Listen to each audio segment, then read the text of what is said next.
people of the internet, my name is Mia Cotton, and welcome back to Dream Daddy! We are about ready to go on a date with Robert at Jim and Kim's, the place where he propositioned me for fun times. I'm going to refrain from saying the thing that I want to because we are still in the first minute, and apparently that's bad for YouTube. I don't know. That's just what I've been hearing. Okay, we're gonna leave now.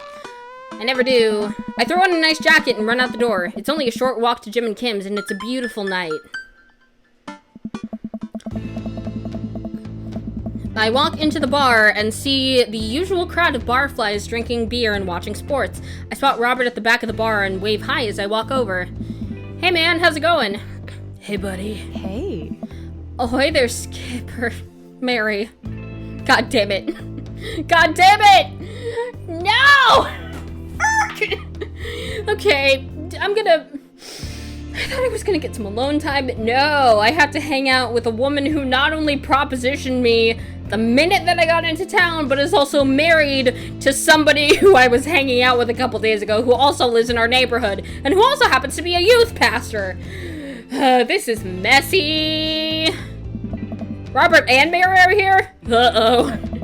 I brought Mary along. Figured we needed a drinking buddy. What, am I not good enough for you, Robert? Huh? I feel so betrayed. Oh man, I was excited to get to know Robert a little better. Now I have to deal with this weird married lady making passes at me. Give it a rest, buddy. Don't look so scared, kiddo. We're just having a drink. Oh. Yeah, speaking of which, I think it's time for the first round. What are you having? I don't know. Something tropical. Whiskey. Like, normally, Mia likes tropical stuff because I'm of the mindset if I'm going to pay like $12 for a cocktail, I want it to taste good. But I'm going to go along with Robert and Mary and get whiskey. A dad after my own heart, huh? Yeah, I'm just, picking answers that I think you'll like the best. Like a sociopath. Ooh, look at all those eggplants. Robert orders us 3 shots of whiskey and passes them between us. Well, this wasn't how I expected my night to be going. Actually, I do like whiskey. Like, I like Jack Daniels, but I usually get, like, Jack and Cokes and stuff. But I did recently get this, I think it's Jim Beam whiskey. It's peach whiskey. And I like the way that tastes by itself. That I can drink by itself. Because I'm a weenie when it comes to drinks. Here's to bad decisions and relaxed moral values, fellas. What have I gotten myself into? We all knock back the shots. I almost choke on the whiskey as it burns down my throat. Ow! Holy hell, that was a kick. I look over at Robert and Mary, who seem like old pros at this. Robert grabs his jacket and throws it on. Let's get marching. What, we're leaving? I just got here! What? The night's young, Chief. Come on, we're bar hopping. There's more than one bar in this town? Oh, okay. Alright. We leave the bar and start walking down the street. I still don't know this area of town very well, so I just follow Robert. So, where are we headed? Oh. Irish I were drinking. It's an Irish pub. No. A good pun is the whiskey to my heart.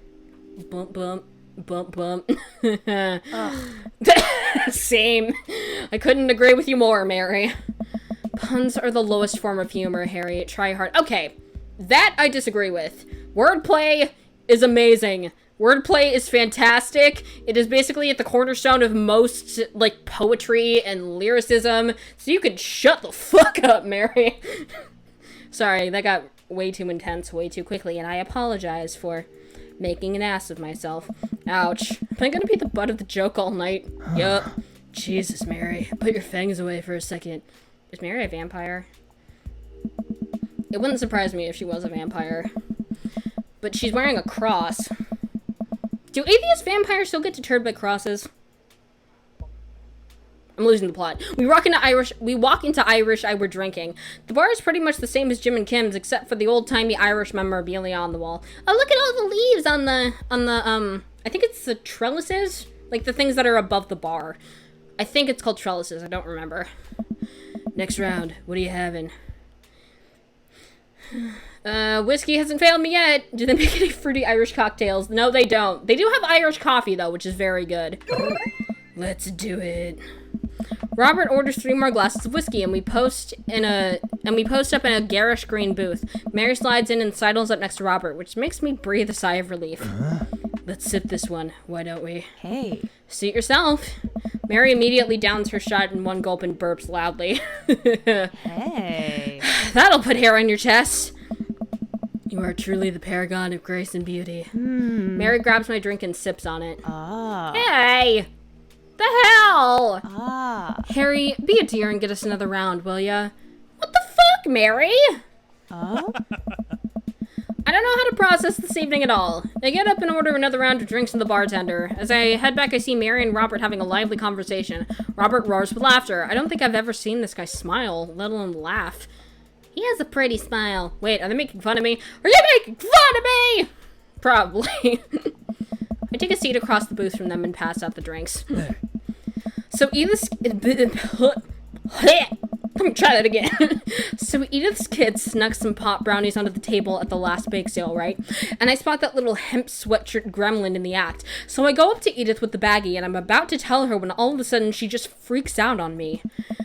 You're ruining the bake sale, she says. I should have been PTA president. Your roots are bad, blah, blah, blah. That is so rude. What the hell? So what'd you do? I told her to have a brownie and that everything was going to be fine. They both erupt in laughter. I politely follow along with the story. Oh. She ate 3. Oh, no! Oh, that's terrible. More laughter. Okay, that was actually pretty funny. She called the cops and told them that time had stopped. Mary looks directly at me. Do you smoke weed? What? Huh? You know, the devil's lettuce. I have 2 big fat blunts in my purse right now on a blade. Jesus Christ, Mary. Okay, like, weed is fine. I'm, like, Mia, personally, I prefer edibles because, like, I don't like the way the smoke feels going down my throat, and I kind of need my lungs for stuff, you know, but, I like getting high, and edibles are awesome, so... Yeah, but no, I'm going to turn down your big fat blunts. Ew. You with the feds? You with the feds?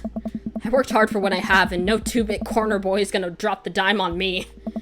So you take what you're pushing somewhere else, and I'll keep running my business the way I want it to run. What? Remember, you come at the king, you best not miss.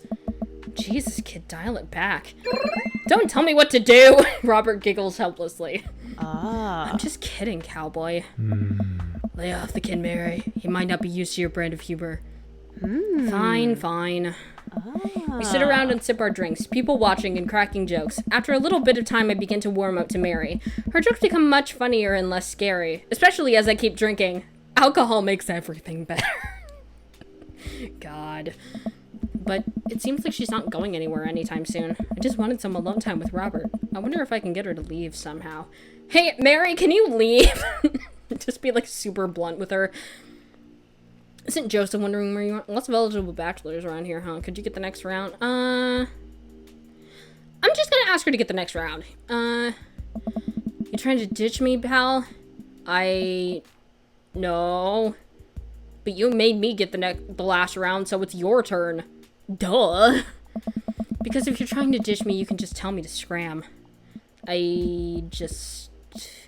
No, it's fine. Harry wants alone time with his new best buddy, Robert.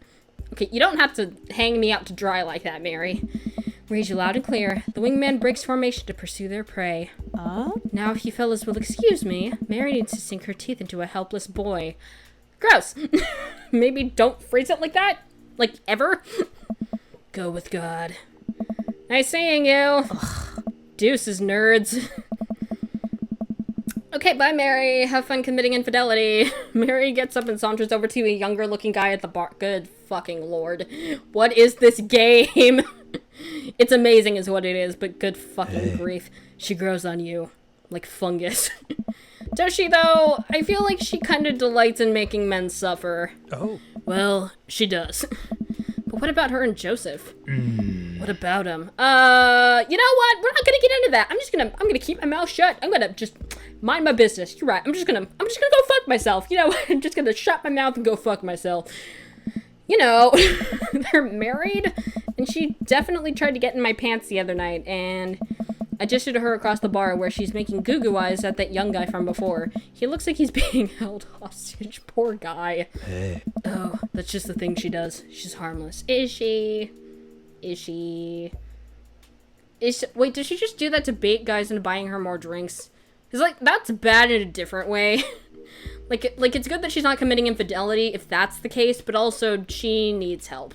Like, maybe somebody needs to have an intervention for her. This got dark. I'm gonna move on. Tell that to the boy she's hanging off of. Poor kid looks like he's seen war. Robert lets out a hearty laugh. Hey, I got him to laugh! For a second time! Huh. Oh man, you know I pegged you for one of those straight-laced types. I'm just gonna skip right the...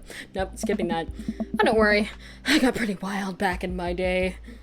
I was in a ska band. Still got a little wild in you. Where's this going, Robert?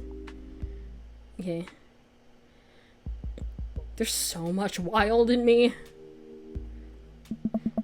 I get so wild I've got, a whole safari in here. Just really wild. All the time. Uh-huh. No! Dang it! What the fuck? I thought that was a good... Damn it, no! Robert orders a couple more rounds of shots. I gulp. What am I getting myself into? Think you could go shot for shot? No? There's only one way to look cool here. I grab the shot closest to me and down it. Robert looks impressed. He takes the shot and knocks it back. That's one.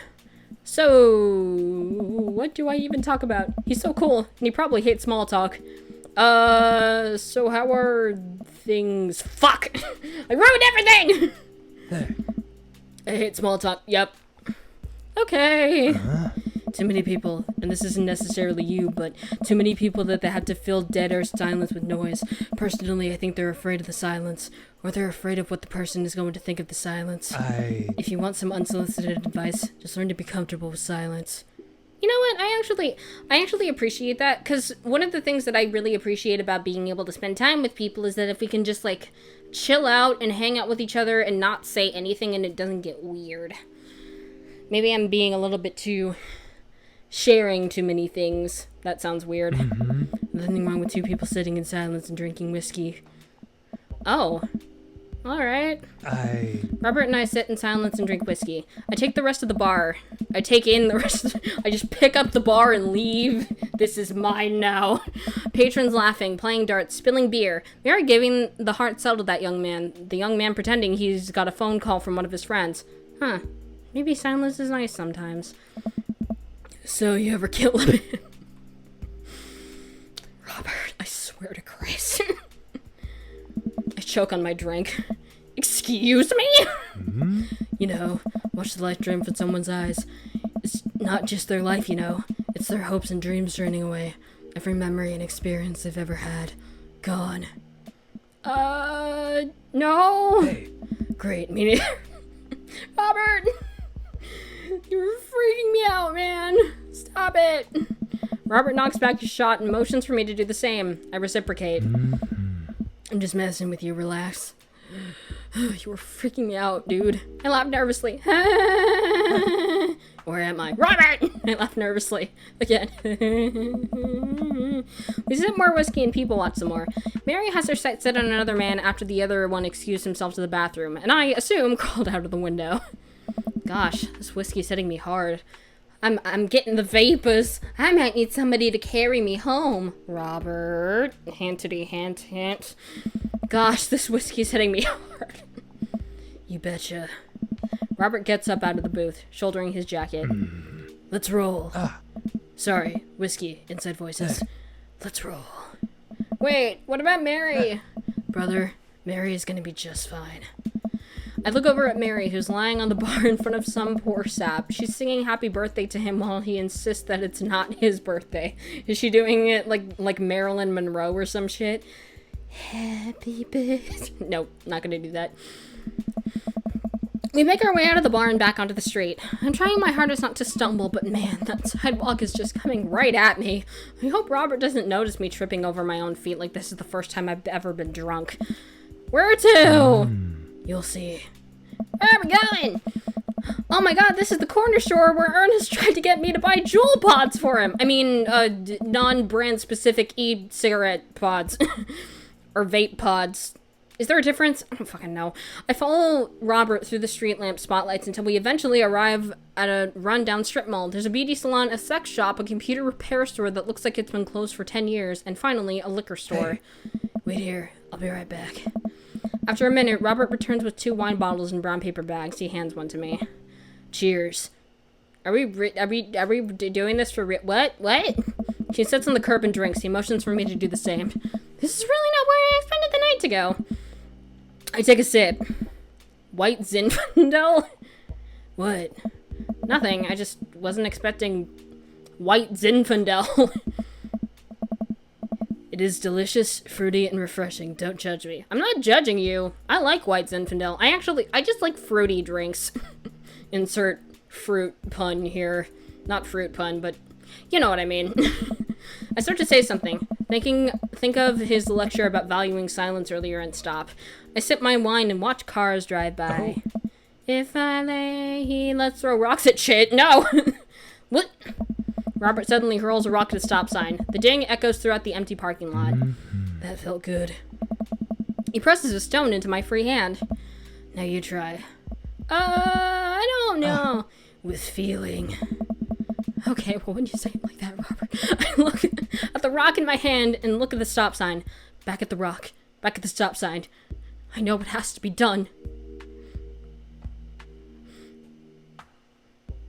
I got a problem with authority. I got a problem with authority. I hurl the rock at the sign. It sails over the stop sign right into the window of a parked car, leaving a crack. Fuck. Whoa. Dude, run.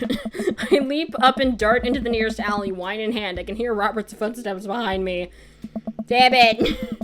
After I'm sure I'm far enough away from the cracked window, I am no longer culpable for this heinous crime. I stop to catch my breath. Maybe we strike rock throwing from the to-do list. Yeah, that sounds good. Agreed. Yeah, I think. Suddenly my stomach growls. Oh man, I'm starved. Did I not eat? No, I did eat. But it is the middle of the night and we have been drinking and throwing rocks. Let's get pizza. I can't argue with that. What's good around here? Actually, I don't care if it's good. It just needs to be edible and in my mouth in the next 5 minutes. That sounds... I've seen this movie before. I know just the place. I follow Robert through a maze of alleys and side streets until we eventually end up in front of a tiny hole-in-the-wall pizza joint. The bright red neon sign reads, Pete's Pizza. I'm probably going to use that for vocal warm-ups. Ta-da! I can see a few exhausted-looking workers behind the counter tossing dough and pulling piping hot pizzas right out of the stone ovens. My stomach rumbles again. We go up to the counter and get ready to order. Can I get 2 slices of Hawaiian pizza? Oh, wait, Harry, you're cool with pineapple on your pizza, right? No! I'm not going to get into this argument. Not going to get into it. I'm just going to... Sure, yeah, I like pineapple on pizza. That's fine. I'm just gonna lie to this man. We wait for a minute for our pizza to come out of the oven. I'm practically drooling at the smell. The cashier hands us each a giant slice with a paper plate so saturated with grease that I'm worried it will fall apart. We take our pizzas outside and wander through the alleyways as we eat. I take a bite. It's absolutely delicious. Yeah, sure. Okay, yeah, I'll... Pineapple is truly the best pizza topping. I firmly disagree.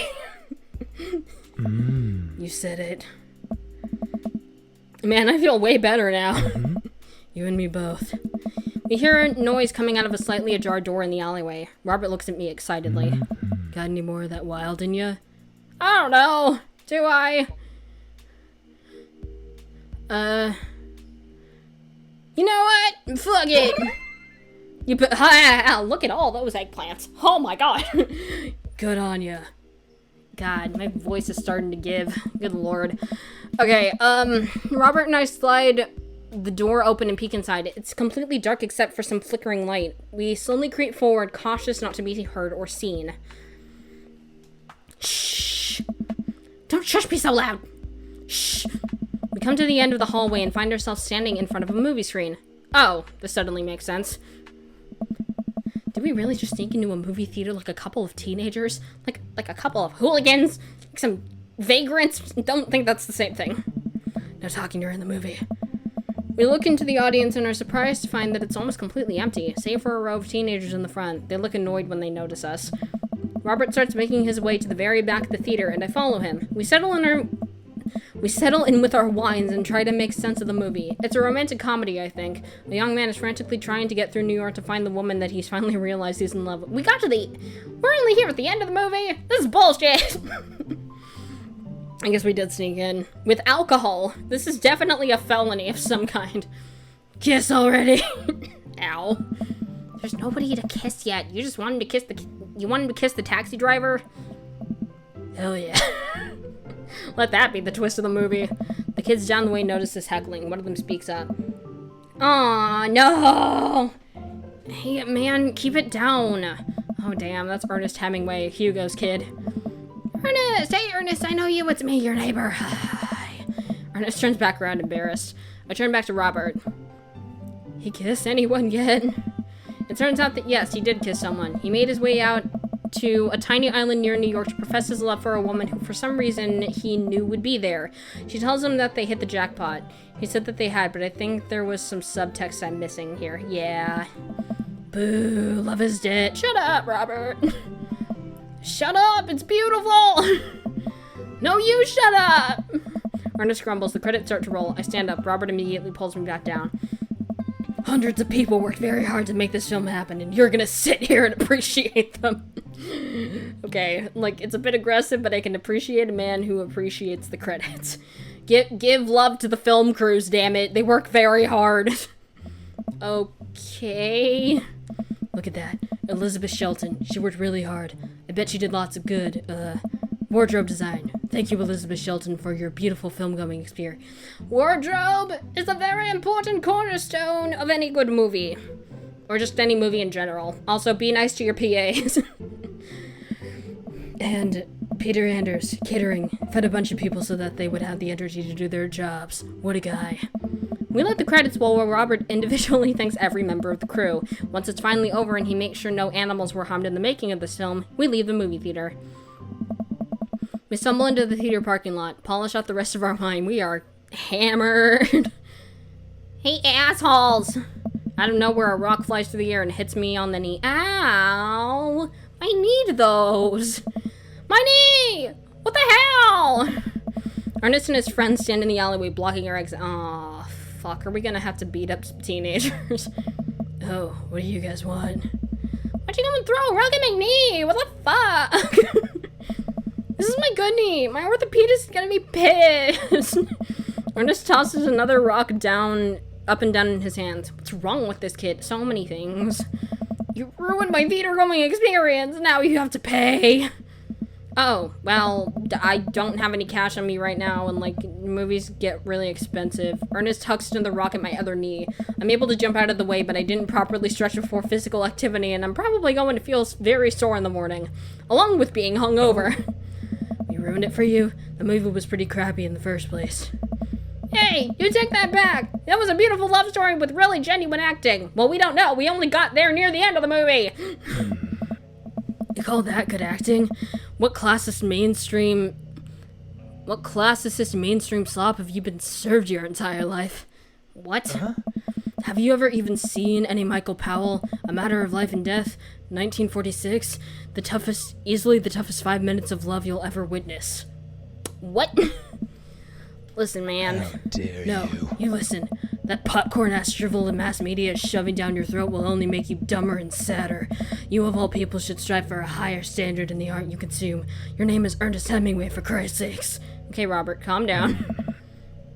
Oh, no! No, now you've done it! Ernest rushes Robert, screaming like a banshee.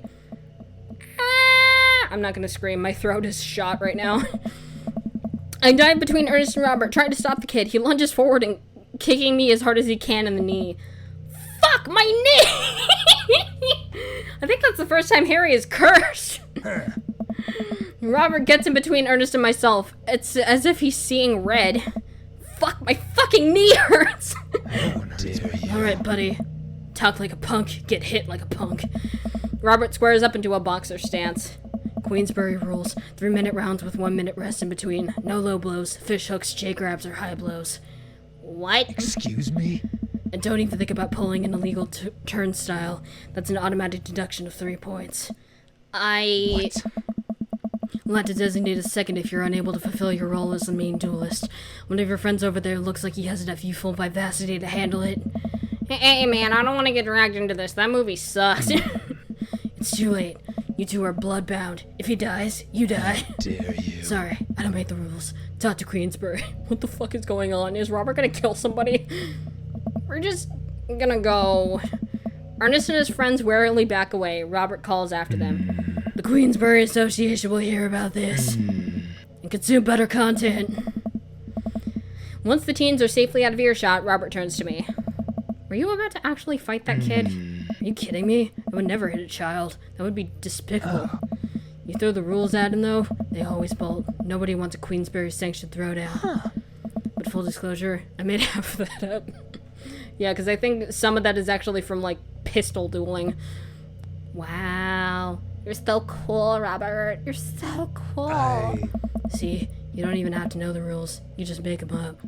Come on, let's get out of here. Yeah. Robert and I cool down a bit as we walk back to the neighborhood. I'm so sorry. I get really into the art of filmmaking when I drink. You know what? I appreciate that. Robert is definitely appealing to my weirder sensibility, like more to my artistic sensibilities, and I don't like it. Well, I do like it, but I'm also like, I'm torn because there are so many good choices of dads. Damn it, Robert. It's okay. I think it's cool how much you like movies. To be honest, I don't know a lot about them myself. Buddy, I got so much to show you. You ever see any Sam Fuller? I haven't. Fuller is cash. Thanks for the adventure. Yeah, thanks for the adventure. Adventure is all I got, buddy.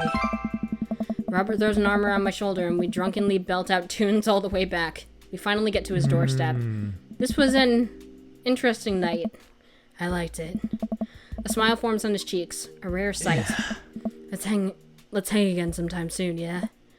Yeah! I linger there for a second, swaying drunkenly in the night breeze. Robert claps me on the shoulder. Night, bud. Okay, bye, Robert. Have fun. Sleep well. Robert heads back inside and I stumble my way back home. Always bring a war chest. What? State complete. What did I get? What did I get? What did I get? What is the score that I got?